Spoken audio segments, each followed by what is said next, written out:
Here's the thing. Mexican food poisoning has done more for my body than 4 years of jiu-jitsu has, all right? I love Mexico! First time I pooped, that it was like there was no more poop in me, right? The first time I pooped where I said, this tank is empty, I'm running out of poop, I saw that there's like long lines of my poop, and I said, oh no.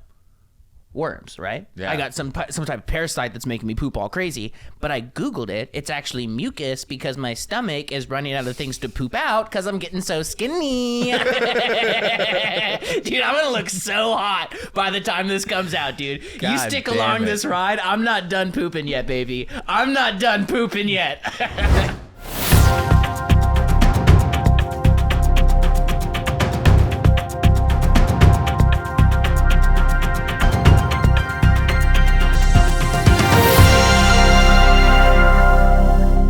It's been almost a week now. So we're doing the Mexico thing. I'm telling you about Mexico, yeah. Oh, he's going. My man went Mexico way. And I came back with, I don't have like a stomach bug or food sickness or something. I have lost like Montezuma's 4 revenge. pounds. Yeah. Montezuma's revenge is the first thing I heard. I'm not trying to, I feel like that sounds so racist though. Is that not. racist? No. Okay. Because I've heard That's that how before. you pronounce it, Montezuma. Montezuma's revenge. And I Yeah. said that to my wife when we got back. I said, I got Montezuma's revenge. And she gave me a look like when I said midget, where I was like, oh, is this bad? Like, I said Montezuma's revenge. She was like, and I was like, oh, maybe I don't say. Well, I'm sure Montezuma's not thrilled with that. Like, But that's the thing is, I kind of think that he would be, where it's like, yeah, like fuck these white people's stomachs, you know? Yeah. The white people came over from Spain, you know, and pretended to be my snake god Quetzalcoatl and tricked me, and now I'm getting my revenge on their assholes. What a lucky move that was, right? That guy just shows up and happens to look like one of their most important gods, and he's like, boy, did I hit the fucking jackpot Honestly, here. if he, can you imagine if he like got herpes a year later and he's like, I get no good luck, and it's like, and then his friends are like, dude, they think you're the god, and he's like,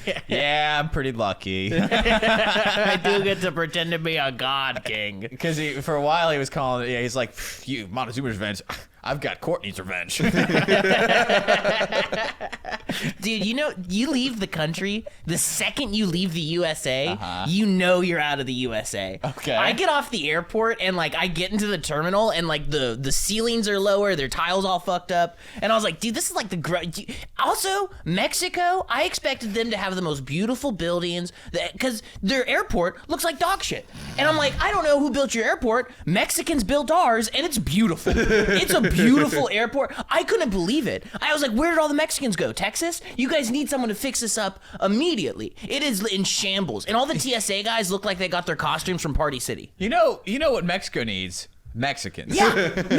And then I got to the area that we were staying, the area that's being gentrified by like what's called digital nomads, guys that look like me that work on their computer. Right. And they hate white people. Yeah. And I was like, oh, I totally get it. We took all the good Mexicans, all the house building, plumbers, hardworking guys, and then we just sent you guys that look like me that sit in the coffee shop and work on their computer and order on English. I'd hate white people too, dude. Fair trade. That is the worst fucking trade on earth, dude. A bunch of hardworking, working class dudes for a dozen of fat me's, dude, with like man buns working in coffee They shops. have associate's degrees. I do not. But I say I do on my resume. Welcome, everybody. This is Bad News. Bad News Podcast.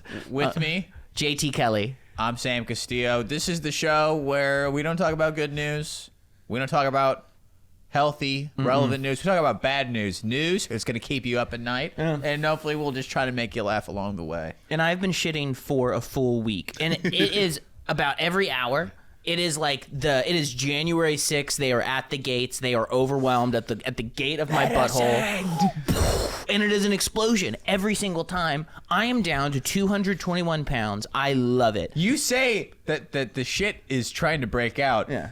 Earlier at my apartment, he said, hold on, I'm going to burn a cigarette. Well, not enough, just enough to help me shit. Yeah. You are the... What I'm saying is, you are your own Fed that's letting the shit into the Capitol Rotunda. Yeah, no, dude, this police boy's in on it, dude. I'm drinking iced coffee like crazy. It's an inside job. I drank prune juice on the Sunday night that I got home just to really fuck shit up, too. Jesus Christ. I poured gasoline on this fire, dude. I'm loving what's happening. Where do you even buy prune juice? That's a real thing? HEB. Here's the thing.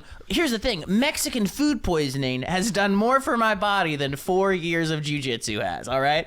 I love Mexico. When first time I pooped, that it was like there was no more poop in me, right? The first time I pooped where I said, this tank is empty, I'm running out of poop, I saw that there's like long lines of my poop, and I said, oh no. Worms, right? Yeah. I got some type of parasite that's making me poop all crazy, but I Googled it. It's actually mucus because my stomach is running out of things to poop out because I'm getting so skinny. Dude, I'm gonna look so hot by the time this comes out, dude. You God stick damn along it. this ride, I'm not done pooping yet, baby. I'm not done pooping yet. He said, put a fork in me, I'm done. I'm not, dude. I'm loving this. Oh my gosh. I couldn't do Ozempic. That didn't work out for me. I'm back. I'm back, dude. This is like In Weight the Watchers. saddle again. Jensen, get out of the bathroom. Do you only have one bathroom in the house? No, we have two. Okay, nice. We have one bathroom that I use because I'm gross. And my Right. poop is like Play-Doh, and it sticks to the side of the bowl. I actually cleaned your toilet before I left. Oh, You have a little toilet brush. No, what I do is I actually... thank you. I line to protect and respect you. I line the poop that's hanging on the sides of the toilet after I flush in toilet paper. So not even your brush got poop on it. Thank you. That's how much I respect you, Hey. and that's how much experience I have cleaning my poop off of toilet bowls. You ever take a shit so big that you turn around and spit on it when you're done? Look back at it. And of course, our lovely, wonderful producer. What's up, Jimmy? What's up, Jimmy Clifford? What's up, Jimmy? Oh man, but yeah, I'm gonna look fit, dude. Some people have been calling this a conspiracy theory podcast. I think it's a lot of poop talk. Yeah, more poop talk than anything. We had a cool show for you today. For you today. For you guys today. Yeah, we do. The first thing you want to talk about is the well, by now everyone's aware of the fact that Boeing is just killing anyone who talks about the fact that they're already killing people. That's pretty much it, right? It's called damage control in the industry. Yeah, there's two ways out of... So look, let's say you make a product that kills people. You have two ways of going ahead about this. You kill, you apologize, you fix the problem, you promise, you pay restitution, and you make sure it never happens again. Or you just kill anyone who speaks out, and so that way it becomes an open secret. It becomes part of society and decorum. If you know, it becomes cigarettes. Plain are the new cigarettes. You know it kills you, you do it anyways. Planes are the new cigarettes. You heard it here first. You get wasted, because when you get drunk, you go, I need a cigarette, and I want to go to a connecting flight to St. Louis. Every time I get a little bit loose, I go, I would love to sit in the middle seat right now. Just talk. Oh, I love getting on airplanes and just lying. I've stolen so many valors on airplanes. You suck. You talk to people on planes? Not so much anymore. I Fuck still do. you. If they let me. If they're not AirPodded up, baby, I'm gonna chat and I'm gonna pretend like I served for our country's military. Unless you're an air marshal who's arresting me, do not talk to me. The amount of people that have thanked me for my service on a plane ride is unbelievable, dude. There's like 15, 20 people out there that are like, yeah, I was sitting next to this guy that served in Afghanistan. He's really ashamed of what we did out there. I love the idea of us being on a plane and like say like I'm in like row 7 and you're in 5 and I look up for half a second and I see you and you like look remorseful and you have like 1,000-yard stare and you're like shaking your head softly and just like some other guy like puts his hand on your shoulder and it's too far away to I can't hear it, but I just see this guy like consoling you for like the things you did that you didn't do over there. The things I just read back in the Jakarta method that I'm just repeating to this guy. I love the idea of being like, yeah, I saw some shit. Oh my God, what platoon? Oh, I was with Halliburton. I was consulting. I would love to be caught stealing valor. Being caught stealing valor is like that my dream viral video where I'm like wearing a costume outside of like a Macy's or something, and someone's like, "What are those stripes on your arm for?" And I'm like, sniping. They're my sniping lines. That's how I earn my tiger stripes. I earned my stripes. So one of the things that we're going to do on the show is we're going to do man on the street stuff outside of the pod, which is why you should subscribe to the Creek in the Cave Network, YouTube, and the Instagram, which is Bad News Podcast, correct? Correct. Cool. Subscribe to each of those. That way you can see this extra content that we're going to create. Jay, we wanted to do man on the street. I think we found our first bit, which is intentionally having JT steal valor on camera. I would get me in the costume, dude. I'll go to the same place that Mexican TSA gets their TSA costumes to get my army uniform, man. And I'll be like, dude, I used to work at this bar with this Marine, and him and I were boys. This guy named Fernando. Okay. And this other Marine came in, and I pretended to be a Marine in front of Fernando, who thought it was the funniest thing in the world. But the actual Marine was getting so. Well, Fernando was a Marine too, but the Marine that didn't know that I knew I was stealing valor, like, was trying to call me out on it, was getting so worked up. And Fernando is laughing because he's like, yeah, obviously anyone with a brain. Look at him. You're not a Marine. But this other Marine who was like older and probably, you know, a little bit PTSD'd was so upset with me stealing valor. And I remember thinking, like, it'd be so funny if he beat me up and went to jail, because I would be like, just the news story. It's like, local hipster refuses to respect the troops. And I just keep trying to explain, like, no. So me and my friend were trying to do a bit. I think that's the first man on the street is Jimmy and I walking out with cameras while you just being like, I think I want 10% off this deal. The Grand Slam was slamming, but First time I stole valor, I went to Red Robin with my friend on but American. I served in Abu Ghraib. I just edit photos of me pointing at some guy's dick. I make him at home. Just me photos of Sam naked, bummed, just pointing at his dick. I have homemade Abu Ghraib portraits instead of a military ID. They're like, do you have your ID? I just open up my file. Does this give you enough information, buddy? Yeah, it's Jimmy's holding it back a German Shepherd, and I'm naked, splayed out. And you're smoking a cigar, shirtless, and there's car batteries hooked up to my nipples. Well, hey man, maybe you should just talk. That's why the nipple thing. You know what I mean? It's kind of like a joke, like I was torturing you. I see. I'm sorry. That wouldn't. I was Then like, you just looked at me like you're like, what do you want me to say? I thought I was like, damn. I thought we were flowing. I don't know. I feel like that's a great podcast cover. Just Sam. Bad news with JT and Sam. I'm just making him do the Cat Williams impression. Burning his nipples till he says everything I want him to say. Man. Cool, man. First time I stole valor. Oh, I was at Red Robin with my friend who was in. what age? I was 15, but I had a beard. Which is mind blowing to me. 15 or 16 with a beard. My friend Jordan was in, what's it called when you're, reserves band. ROTC? I know, no.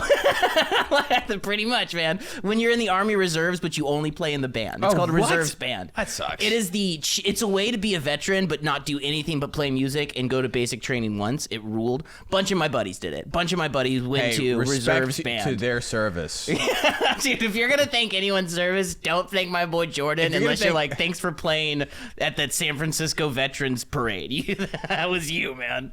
Private Fox, second trombone. But he wears his full costume. Wow. They've got the little cup. They go. Military issued trombone cup. I collect military regalia. I have every single type of trombone cup they've ever had. So the guy who made the Seinfeld theme song, he actually served a knob. He's haunted from it. That's where that song comes from. I remember the server at Red Robin came up. My boy's wearing the full costume, and he pulls out his ID. And I go, oh, I don't actually. I said, the one time I need my military ID, I don't have it. And I looked at my friend Jordan, and I said something. I think I might have said hoorah, something that was like military that he told me to say to him. And the lady goes, it's okay, I can put you guys a discount. And then she thanked us, and I was like, you're welcome. I do this for you. You think I'm in the military for myself? No one joins the military for themselves. We do this for the people, you know? Which is the actual little opposite of how the military works. Mm-hmm. One of the cunty things, because my brother's in the Navy, and one of the cunty things he does, him and all his friends do, is like, I'll thank them sometimes for their service, and they'll go, I didn't do it for you. I'm like, shut the fuck That's up. so funny. Yeah, but you know what is hilarious to do is my friend is in the Air Force, and whenever me and my high school buddies go out drinking, we always call up my buddy in the Air Force and have strangers thank him for his service over the phone. That's amazing. So it's like 3:30 in the morning, and he has to wake up like, thank you for your service. That's awesome. Yeah, is this Tyler? Yeah, literally. It's like just some drunk girl like, oh my God, thank you. He's like, shut the fuck up. It's great. great. Harrison Hammonds has like a Air Force job, like a computer Air Force job in NSA domestically. now. Oh, he's in NSA now? That's Say his so full funny. name, Harrison Hammonds. Harrison Hammond, NSA asset. I saw him on a plane one time, and I started saying, "Oh, Harrison, thank you for your service," and saluting him and thanking him. And then I started telling everyone, "This guy serves. You guys should thank him." And people started thanking him on the plane.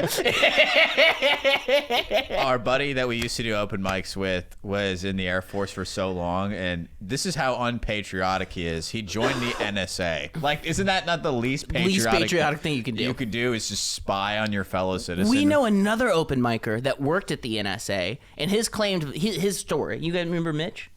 Oh yeah, Mitch's story. Mitch McCall Who knows how true this is? I don't know, but he it's said crazy. that when he found out what they were doing, he stopped working. He was in the Marines, and he was a translator. So as they would go village to village trying to find members of the Taliban and Al Qaeda, like his job would be to knock on the door of a house and like literally like hand Hola, está bien. His job literally was to give the adults cigarettes and the kids chocolate bars, and then be like, "Hey, you guys harboring any terrorists in your house? We're gonna look through anyways. You might as well let us in." That was his job. Anyways, Is that a good job to have in the military? I mean, it's not as chill as the trombone, but it's that sounds. I don't you know. Get shot way more. Yeah, that sounds like probably the most dangerous You're job. entering people's houses who want you dead. Yeah. You know? If China invaded and they had a door knocker, I imagine that guy would be blasted a few times in Texas. Pretty replaceable job there, right? You are the first line. That sounds like the worst job to have in the military. I already hate Jehovah's Witnesses knocking on my damn door. I tell them stay out my neighborhood. They come in here with an accent and a little bit of entitlement. It's over for them. I tell them we don't dial 911, but we back the blue. Sounds like you're about to meet Jehovah, buddy. I got a witness for you. It's the Lord himself. He's about to witness your death. That's actually what I call this. The judge. I call this the right hand of the Lord, and he's about to act as a soldier of him. That came too naturally for me. So our friend Mitch, translator for the Marines, what's his crazy story? So I don't know if this is true, but I kind of believe him just because he's a chill dude. He said that he was working for the NSA and he's just doing storage management or something. Sure. And then when he figures out what they're actually doing and he realizes that they're spying on every American everywhere, he stops working and just does a work slowdown until they fire him. But then he quiet quit. He quiet quit, yeah. But smart guy. I don't know if he still does stand up. Yeah, I remember. So our friend, he like really hurt his back. And I lived across the street from him, so he texted me. He's like, "Hey, man, I just got back surgery. Can you like?" He's like, "I dropped like my keys in, like behind this table. I can't reach them. Can you just walk across the street and grab them?" Okay, and stepsister. And so I was like, "Yeah, okay." So I walk across the street. I'm like, I open the door. He's like, "It's open," and he's like, I go inside, and he's just on the couch playing 2K. And I was like, "Oh, I thought you needed me to get the keys." And he's like, "Yeah, they're right there." I pick them up. I put it on the table for him. He goes, "Thanks, man." And I go, "Oh, are you just playing 2K like against someone online?" He goes, "No, I'm practicing." Practice like you play. And I look at the game, and his character is just in a field house, just in a gymnasium without other players. He's just practicing free throws. Like, how'd you find this room in here? He's like literally like his character's just practicing fundamental free throws. By himself. That's all he's doing on a Tuesday afternoon.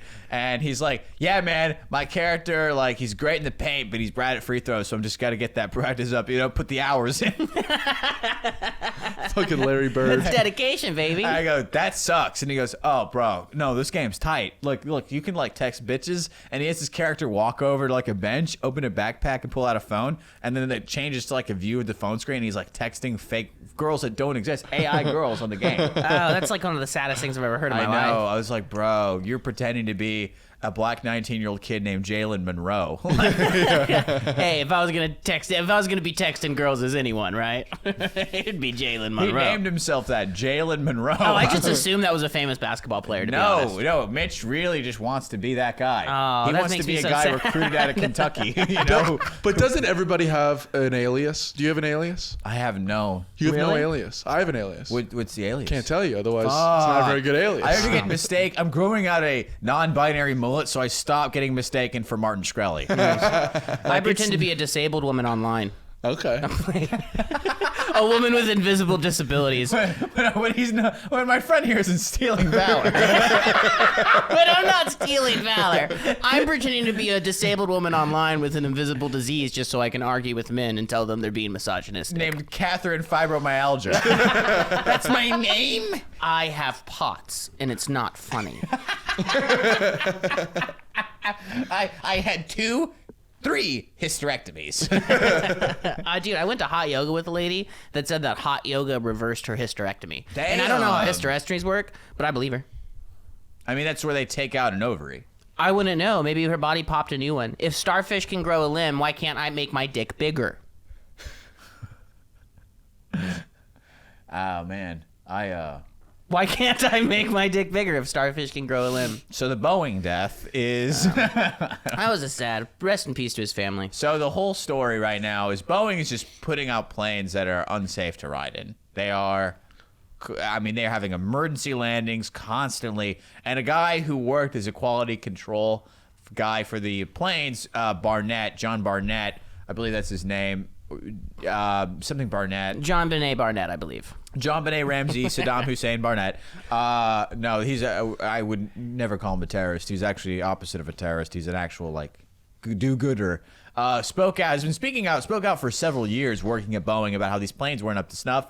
And after the Alaska Airlines incident this last January, there's a big lawsuit against Boeing, and that was happening in Charleston, South Carolina. And this former quality control man who worked for the company for over 30 years was going to testify last Monday and allegedly killed himself in a hotel parking lot Saturday night. Why we know that he didn't kill himself was forensics experts are coming out and saying that he was found to have shot himself, but his finger was wrapped around the trigger still when they found him.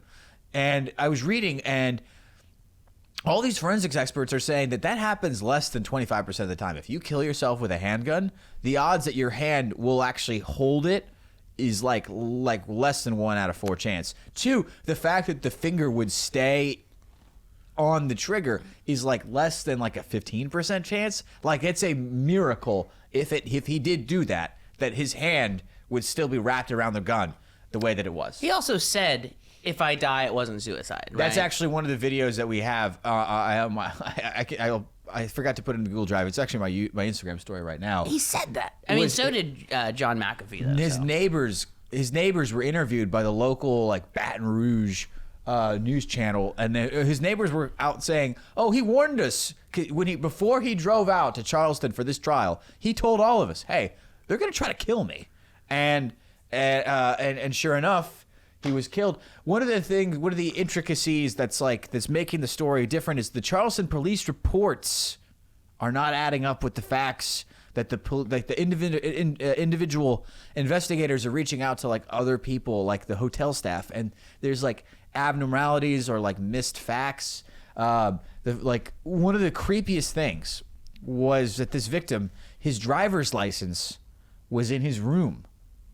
They found that in his room. So he was killed for sure in his room and then dragged out to his car and then the gun placed in his hand, because you wouldn't go driving in a different city without your driver's license. And let me pause here for a second. There's so many suicides and murders and events that have these massively unexplainable events. I think that's a fucking fantastic example, the license plate in the room, that you just sound crazy if you become a stickler on. And it's that doesn't technically matter on the timeline of events. It's that's, oh, hey, that's a non-issue. But at the same time, things like that make me fucking sick to it, where it's why did that happen? You know what I mean? That's a fantastic example of no, I can't explain what happened. But what I can explain is there's something unexplainable, the license plate. Shit like that just these are lights the me on big fire. order of events, is that the police said that he drove out to dinner that night in his car, came back to the hotel, realized that he was going to have to testify, and felt like he was going to probably had so much grief and guilt and didn't want to do it. Maybe he felt like he was lying or he had led people on, and the guilt of all of it is why he killed himself. Yeah. The police were he felt like a liar. Right. But what happened was he was for sure killed in his room, dragged out to the car, planted a gun in his hand because that's why the license was left. His driver's license was in the room, and he actually didn't leave the hotel to go eat. The hotel staff have camera footage of him dining in the restaurant of the lobby of the hotel. He didn't go out for a second dinner.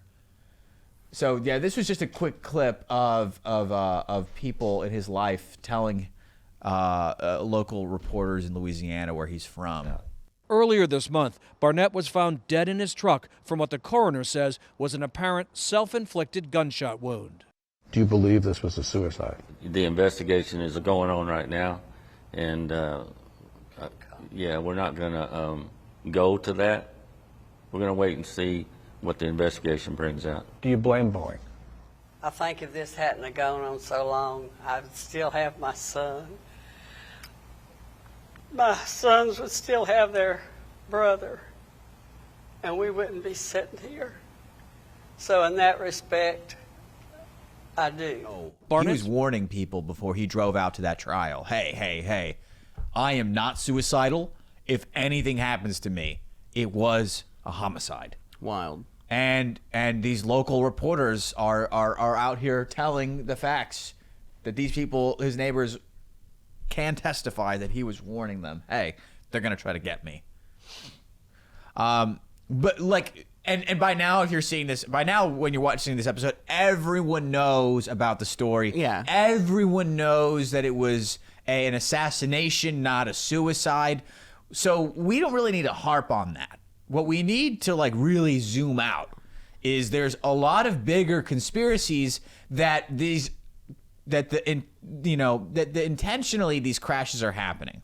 There's two ways to look at all these declines in quality of planes with Boeing. One, there's the conventional idea that the whistleblower here has been pushing for decades, is that the company values profits and over safety of its own customers, employees, and staff, and those working on the plane, and that this leads to these incidents, these accidents, and this man's death.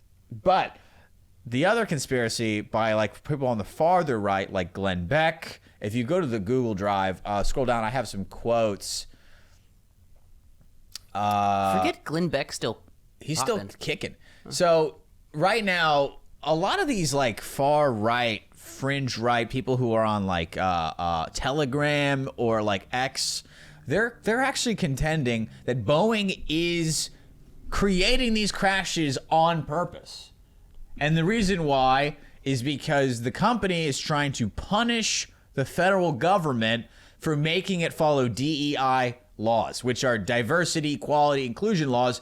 Basically, Boeing a few years ago was found to have not been hiring women or people of color, and was sued and was fined and was forced to hire women and people of color, which is great.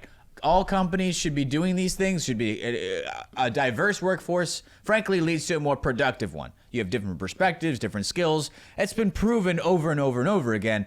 But you have people on the far right who are afraid of inclusion, and so they create these lavish theories that make people like us look stupid for questioning the narratives. People like us are saying, hey, this wasn't a suicide. This was an assassination. Then you have detractors like Glenn Beck who are making these outlandish claims that actually delegitimize our claims. He's saying that because Boeing was forced to pay this fine and hire women and people of color, that it was going to just sabotage itself as a rebukement of these inclusion laws and let people die. Glenn Beck saw a video sense. of that tire falling off a plane and said, I know a black's behind this. I know a black, a gay, or a woman is somehow responsible for this wheel falling off, and I will do mental fucking gymnastics till I find a way out. The company is trying to show that people, not only white men can build planes, that's why they're allowing for these things to happen. Or they're saying that the reason why these crashes are happening is because women are building the planes. Look at the quote that you put from Glenn Beck on there. Right. His quote exactly was, when Boeing goes down due to DEI, look who's waiting at the wings. China. Ridiculous. Right now, because this one Chinese company, C919, they're building these planes that are identical to the Boeing 737. And there's a big push that a lot of people on American Wall Street are buying stock of these Chinese plane companies and devaluing the Boeing stock so that whenever airlines have no more faith in Boeing, they'll start to purchase planes for their airline companies from these Chinese plane companies, and the value of the Chinese plane manufacturer stock will increase and make a big jump, and they'll make a lot of money on that bet. I don't buy that at all.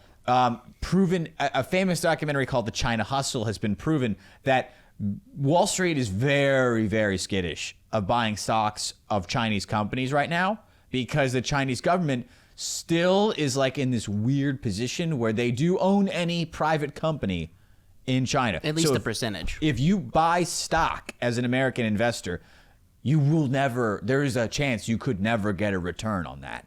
So the idea that like Wall Street wants Boeing to fail, and that's why also Boeing itself wants itself to fail, because there are possibly top shareholders of Boeing that are actually betting against Boeing. These conspiracies make no sense. It's practically QAnon. And they tie it into the idea that people of color and women are to blame for this whole thing. It makes zero sense. So, I mean, I very much, like, I know this is very, I have one way of viewing the world, but I 100% believe that people like, just using Glenn Beck as the example there, 100% see an event, and even if it's not conscious, they go, I know that a group I can other somehow did this. This isn't a result of a rotting system. This isn't a result of, regulations internationally resulting in, unfair competition for the airline industry, even, regulations domestically being unfair for the airline industry as far as competition goes and as far as like safety guidelines go. He looks at this and he goes, yep, a black nun did that. Or a Chinese fella's responsible for that wheel falling off. And he does, and I think he's pretty pure at heart, right? I think Glenn Beck actually believes that shit that he's saying, where he goes like, yeah, dude, I know I know the DEI somehow did that. But if you take a step back, that's stupid. That's like it's so ridiculously stupid that you and I saying, no, yeah, Boeing somehow killed that fool, whether it was by direct assassination or they guilted him into doing something bad or they tricked someone else MK Ultra style to murder this fool, When you push these theories, you delegitimize inclusion laws, you delegitimize the fact that like human error exists, and you delegitimize the death of this whistleblower Barnett. Yeah. I also heard that Boeing was even outsourcing parts of the manufacturing of certain instruments to a local surf shop. Really? That's what I heard on a podcast. It was that Rising podcast. So like I just kind of took it at face value, but that's what I heard as well, where it's like, yeah, that's a good ass whistleblower if you're like, hey dude, your planes are being built by a stoner down in El Segundo, This is another one. Michael O'Fallon, he's a far right guy. This quote right here, that Boeing is sabotaging its own operations. And he wrote, it's sabotaging its own operations, similar to the chaotic retreat of the United States from our Afghanistan pullout system during the Biden administration. I don't know if you remember when we left Kabul, we did it very abruptly, and we left a lot of American assets and American citizens over there, and we had to go back and get them. They made that whole movie about it, actually. But he's saying that we're leaving a void for China to fill. As much as American citizens are distrusting of American corporations like Boeing, I don't know if my family in Nebraska would ride a Chinese plane. I don't think they would. I'll say that. That's so dumb. There's Chinese chips in your car. There's Chinese software on all of our computers. You know what I mean? I understand. I think my dad's the same way, where if you said hey, Joe Kelley, do you want to drive a Chinese-made car? He'd be like, no, I don't want China to make my car just in case. But then if you take a step back, it's all the computer chips in your car, they came from China. You know what I mean?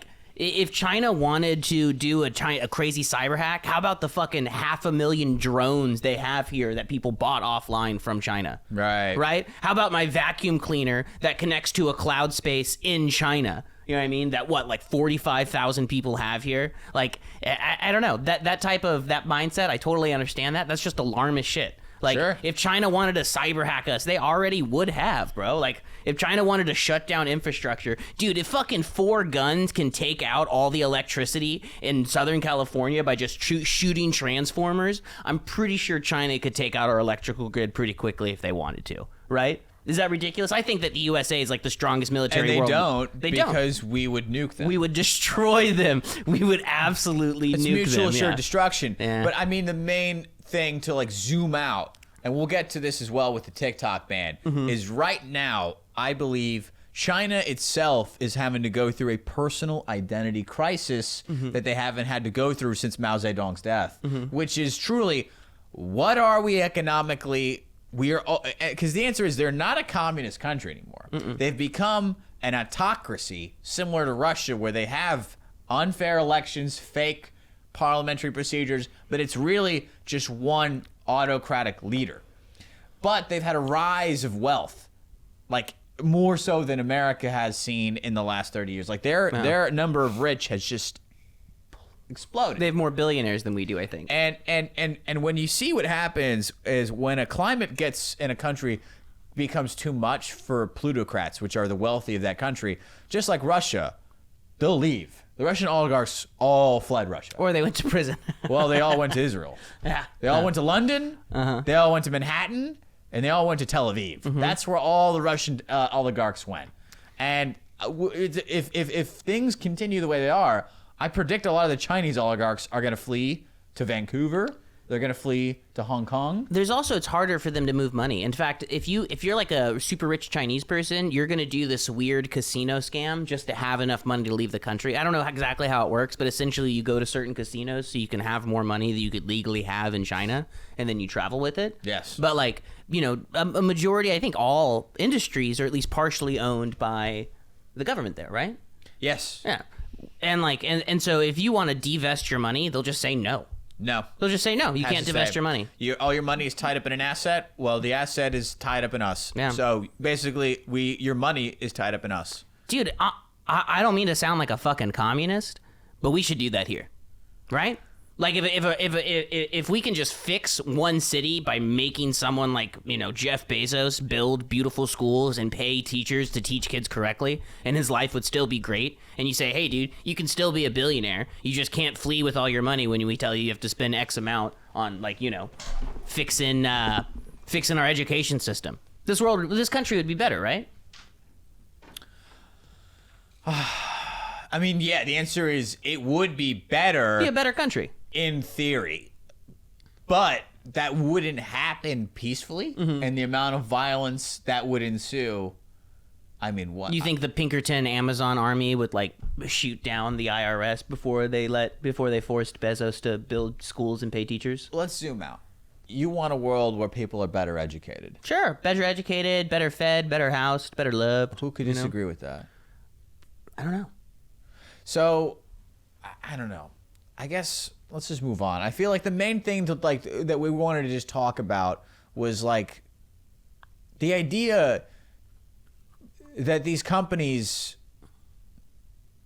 really care about you. I mean, this is hacking. No, and not only that. So like, if you think that killing this John Barrett guy is a conspiracy, fine. We know for a fact that the leaders of eBay harassed a couple for years to the point of trying to get them to kill themselves. That's their story for our next episode. It is. Yeah, like this like corporate intrigue and this corporate rot, it isn't isolated incidents that we should have to prove to you with like stacks of evidence and videos of people. This is how corporations function. It's the reason that people like Steve Donziger are able to go on house arrest. It's the reason that like fruit companies are able to kill witnesses for union testimonies in other countries. Like, corporations also have a paramilitary and mafia wing to them in order for them to exist in this system.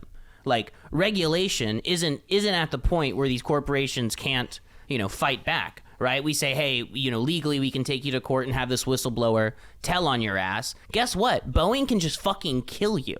You know what I mean? Oh, you want to start a union in Honduras? Nestle can just fucking kill you. You know, there's no standing up against these corporate gods. They are our gods. They are our kings. So you look at the future of planes possibly being Chinese-created planes. These companies are always going to be connected to the government of China. The next company that's connected to the government of China is TikTok. That's our next topic is, again, we are maybe not we are talking about stories when you watch this that might not be necessarily the freshest on your brain because the news cycle changes every 24 hours. As we're recording this, the craziest story right now is the Haitian government. But we try to like talk about stories with like a half a second more to look at them than other shows do. Because that's kind of like the speed in which I like to operate. Is I like to take half a second longer to really see what's going on and what are the bigger implications. Hot Take Olympics is fun, but it's fun to look at it after the dust has settled. And right? I mean, the big question of like the TikTok ban, like the House voted to ban TikTok in the United States if they don't completely sever ties with the Chinese government. Do you think that's even possible? I think that so they have like the most users on any platform ever, and less than 10% of them, or about 10% of them, are in America. Yeah. I think TikTok's just going to say, okay, no. I might be wrong. TikTok might, do a forced sale. I also, They'll say, hey, look, we had a lot of fun making your kids trans in America, but there's a lot of kids in the planet we could turn trans. So we got to reprogram everywhere else first. yeah. Sorry, we're gonna make Brazil trans. So peace. I think, I think that without a doubt, from my opinion, TikTok's just going to be like, nah. No. Now, I don't think they can sever ties. But the big question for like people farther on the right argue is like, a lot of like the people on the far right, which is what I've been studying a lot this last week. I guess I'm always just looking at people like, what is his name? John Sabel, or like these other far right influencers. The uncles of the world. Right. I don't know. This week I try to look at the fringe left and the fringe right to like really understand the center. But this week I really just spent only time with my friends not my friends, my educators. Shut up. The people on the far right that I look at, and all what they were all arguing was that these are all Chinese fear-mongering influencers. China right? doesn't want to hurt you. Well, I don't know about that, but because America wants to hurt you, so does China. America wants to hurt you. China doesn't want to hurt you. They all want to hurt you. Don't listen to his China blasphemy. has never fucking done shit to me. Do you know who has? The American government. I guarantee The American government has failed me. China has never failed me. I guarantee you they both have failed you. What has China done to me? What have they done to you? Yeah, what has China done to me? China has never... I'm not saying China's a good country. I'm not saying that China's any more moral than the U.S., but I do know that the leaders in the U.S. do not have my best interest in mind. They are bought out by corporations. They are bought out by intelligence agencies. And I'm not even going to say that China isn't, but if you're going to tell me to fear a government, if you're going to tell me to fear you power, played with Chinese-made it's the toys U.S. with lead paint, and now you blinked. You kind of blink weird. You know? I guarantee that if you're going to tell me an enemy of mine is in government form, I'll say it's the U.S. I'll say it's Western powers. You had a Chinese, 100%. You had a Chinese-made bike helmet as a kid that cracked. Yeah, why? Because we gave up all the jobs here. Mexico's been making you shit for the past 2 weeks. Mexico, yeah, Mexico, but Mexico's still my friend for that. I'm gonna get hot because of them. I mean, here's the thing: if you're saying, oh, China said all those shitty toys, yeah, where'd all the manufacturing jobs in America? Did China take those, or did we give them up and send them overseas because we don't give a fuck about the working class? Like, China's never hurt me. China cannot hurt me. If we went to war with China, I'd be shocked because China doesn't want war with us. I sent you these clips earlier where like every ambassador from China is always like, we can live in a world where America and China thrive, and every American leader in the world's like, fuck China, we have to take them down. It's like, dude, this isn't the Cold War. We're not enemies anymore. There's no need to be enemies with China, and if you believe they're your enemy, you're bought out by propaganda that was taught to you from a relic of the Cold War as well. Like, China doesn't want to hurt Americans. If China wanted to hurt Americans, they would. They simply would. They would simply go to war with us in some way, or they would start fighting proxy battles in Africa. They're not. Do you know what they're doing in Africa? They're building infrastructure for Africans. That's what they're doing in Africa, buddy. Do you know what we're doing in Africa? We're making sure that we have complete control of those resources while not giving anything back. So I don't know. I'm not going to pretend like China's my enemy or China wants to hurt me. I don't think China's a good country, but they're a hell of a lot better than the U.S. Hell of a lot better than the U.S. How many countries have China invaded this year? How many bombs has China sold to other countries to blow up children? Real question. I don't know. U.S. A whole lot. Damn, let's move on. Do you really think China's a bad guy? I think they're all bad guys, and I think they're all guys that are here to stay, and you have to deal with them. I think China, that's true. the United States, I don't think anyone's pure of heart, and I don't think you can get rid of them. I think you just have to keep it moving. I think you got to pay your rent.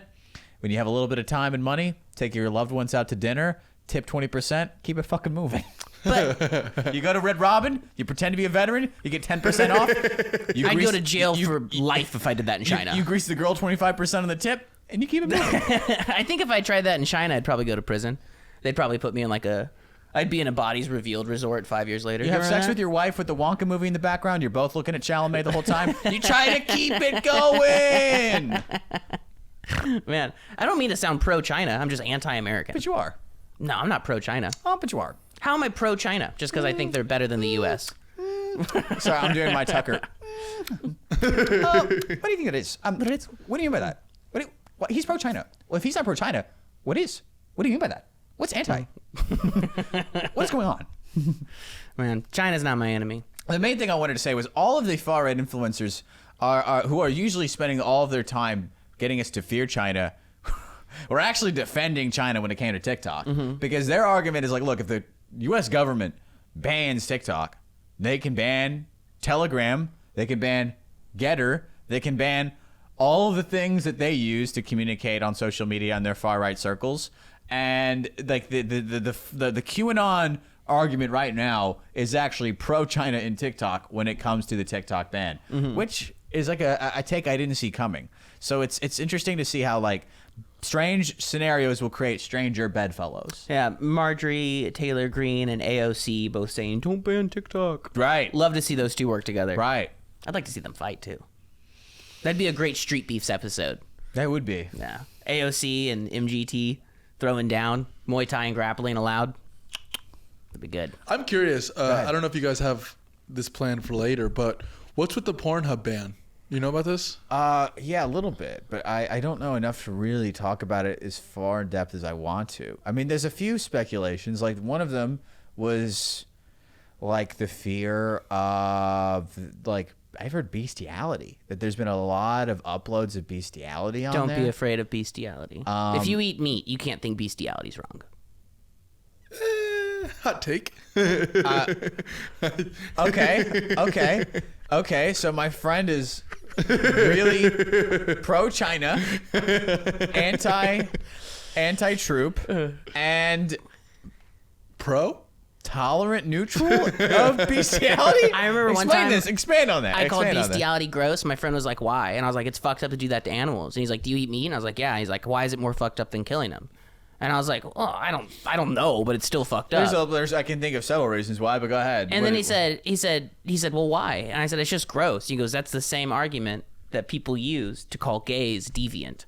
And I was like, I don't think calling gay people and bestiality the same is a good argument. He's like, no, but you're using the same argument to say they're gross. That's why I'd use the same argument to defend them. And I was like, are you into bestiality? And he was just an online guy that liked to argue. The answer's yes. But yeah, I think secretly he was because obviously I'm not pro bestiality, right? If you fuck a dog, you should get shot in the head, hung up in town square, right? Like that's sicko shit. Don't fuck a dog. You should go to prison for life. But at the same time, I don't understand why it's 5 wrong. years. It's kind of like Rachel Dolezal. Like I know that's wrong, but I can't explain why it's wrong to do that. I know bestiality's wrong, but I can't explain why it's wrong.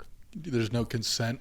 I like the idea because the main reason why is the animal cannot consent. Well, the animal doesn't consent to being killed and eaten either. But that's like the contract of the world. The contract of the world is survival and like eating. The contract of the world is I can kill an animal, Yeah. but I can't have sex with an animal. Yeah. I think that's a fair contract. I just think we all made that up and agreed with it. Yeah. That's kind of how any That's how contract works. Huh? Any contract was made and agreed upon. The contract of the world is that you'll be nice to me. No. No. No, Okay. I think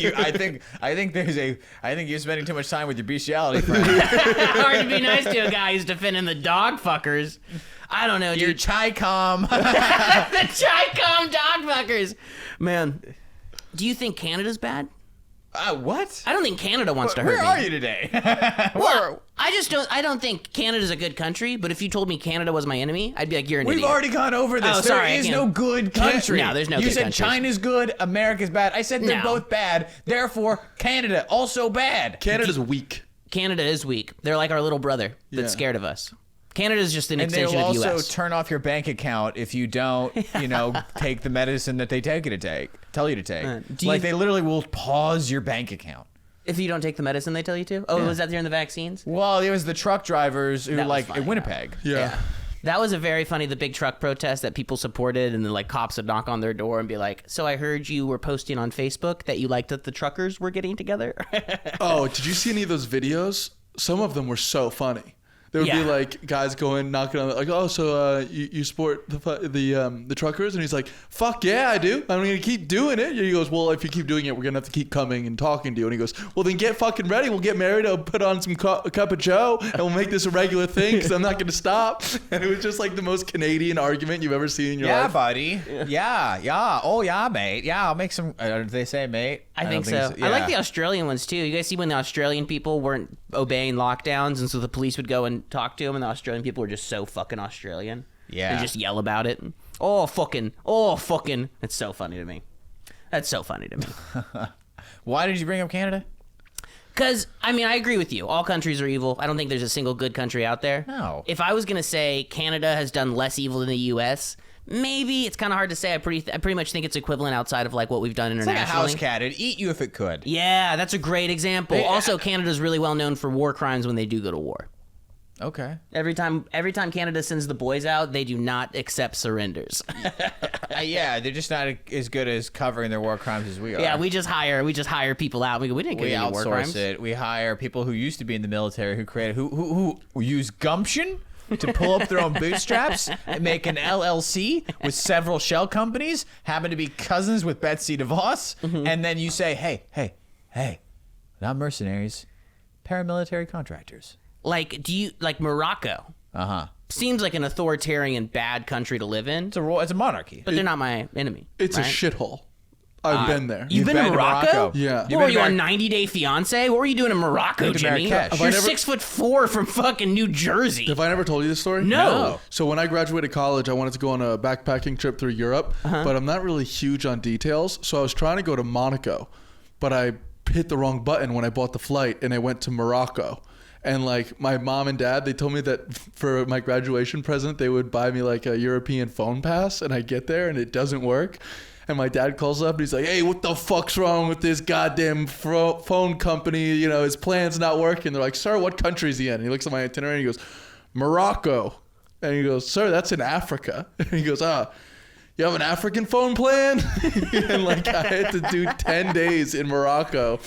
And it was a fucking dump, dude. It was What'd you do there? I did all sorts of stuff. I went to Fez. I went to Marrakesh. I went to Casablanca. I went to... I did a Moroccan hammam, which is like a day spa. I went and I saw where they had the tanning, like the leather tannery, I guess. Which, do you know how they tan that? Like the leather? They've been in lard and put it out in the sun? They dip it in piss. It's just giant vats of piss. And guess what? It smells like giant vats of piss. Nice. And it's horrible. I don't know. I hated the whole country. It was not fun. I would never go back. Yeah. That's so funny. You didn't need to get a special visa. You could just show up. Yeah. U.S. fucking A, baby. Do you know what was really sad, U.S. though? fucking A. We just show the fuck up, baby. That rules. I'm back in Morocco again. This was sad. I took a bus from Morocco to Portugal, and we had to keep stopping the bus because the driver had to go check the engine, because children climb into the engine and hide there so they can get out of Morocco. But the problem is the engines get so hot that they burn to death on the engine. So we had to keep checking to make sure that there were no stowaways. After our heated argument about countries, I was hoping this Morocco story would be lighthearted and get us out of this hole, but we just went deeper. No, This is a grim episode, folks. Guys, thanks for hanging out. This is a dark, morbid one, but that's okay. Got the military assets. Wait, actually, I got a Moroccan story that'll be happier. Hell yeah. So, You're like, actually, turns out, so one of the kids did fall in the engine. But I got laid because this girl was crying on the bus and I held her. And I got to be interviewed on the news. do you know what a Moroccan hammam is? No. It's a day spa. And so I go to I'm in some hotel and I'm clearly having a horrible time. So the concierge was like, hey, perhaps you would like the Moroccan hammam. I was like, what is it? He goes, it's a day spa. I said, how much? He goes, whatever their money was. I'm like, what is that US? He's like, about $10. I'm like, sold. Let's do it. So they bring me to what I can only describe as the YMCA from hell. It's just like a tiled room. There's no furniture. And there's just these fat Moroccan men sitting like naked on the floor. And then these little tiny Moroccan guys are behind them and they're scrubbing them with like a little, like a sponge glove. And they're just like washing these guys. And like I said, they're naked on the floor. Finally, one of the big fat Jabba the Hutt looking dudes gets up, and you see like this sweat ring from his ass on the Every floor. time I get up from this chair. Yeah, exactly. And the little guy points to me and he calls me over, and I'm like, okay. And I go and I do the Asian man squat, you know, so I don't have to touch the ground. And he fucking takes out my legs, flips me like a pancake, and puts me face down right where this dude's ass juices were. And then for the next 15 to 20 minutes, I can only describe what he did as beat the shit out of me. Just fucking wham, wham, wham. It was so uncomfortable. And then he flips me over again, takes the glove, puts it on my hand, puts some soap on it, and goes... And I'm like, you dirty motherfucker, I'm not washing my dick with your glove that you've been doing every single guy in here. So I'm just like, no, thank you. He picks me up, brings me to like, there's like a well in the middle of the room, and they just start dumping water on me. And I'm like, actually, this is pretty nice. But then I remember if I drink any of the water, I'm going to shit myself for the next couple of days. So I start spitting the water out. And he looks at me like I'm disgusting. And he like brings me out to this back room, and there's this big table of couscous. And there's just a bunch of forks on the table. And I'm like, you know, I just feel like I've just gotten gangbanged. I'm not really hungry very much. And they just take a big spoonful, put it in my mouth, and just force me to eat it. It was horrible. It was such a... They force-fed you. They force-fed me. Sounds like you got pranked, dude. They're like, did. hey, let's mess with an American. He tried to go to Monaco. That's hilarious. It was rough. But Did you ever make it to Europe? Yeah, I did. After 10 days of Morocco. Yeah, I did. That's so funny. Portugal, Spain, Italy, France, Germany, England, Can I ask you a personal question? Yeah. Did you have sex with a stranger while you were in Europe? No, I had a girlfriend at the time. I knew a girl that went to Europe, and she said she got off the plane, made eye contact with the guy, and he took her back to a coffee house and fucked her. And I was like, is Europe just like that? And she was like, no. No, I'm very horny. Yeah. I will say they are funny, and like they're very laissez-faire about sex. So when I went to Amsterdam, I was with my now wife, and we're walking through the red light district, and she's like, ooh, I'm hungry, let's stop in here. And it was like a little crepe place, and we walk in, and the guy behind the counter looks at me and he goes, back again, my man, how you doing? And I'm like, you motherfucker, dude. I had never been there, but like, it's so funny to just call out That's a guy with really a girl funny. that you're a regular in the red light district. That's awesome. It was That's very funny. so funny. That's so, I bet he bust that one out all the time, dude. And then my wife just looks at me and I was like, he's kidding. He's kidding. That's so funny. That's so good. He's like, Mr. Clifford. You're like, this is getting worse. The regular? We call this guy the king of middle school, if you know what I mean. Let's call this guy the coolest guy in the cafeteria around here, am I right? We call him the early bloomer. Oh, man. Oh, man. Wow. Well, that's the show. I feel like let's go out on a laugh. You guys, this has been another episode of Bad News with Bad JT news. and Sam. JT and Sam and... Jimmy. Okay, all right. Again, the Instagram is Bat News Podcast, and the Creek in the Cave Network on YouTube. Sam Castillo Comedy. God's favorite comedian. It's all in the description. Just great. click the And description. All the it's stuff's all in in the If you description. live in Austin, Texas, come see us live. Come say hello. Otherwise, we'll see you again here on the internet. See you on the internet.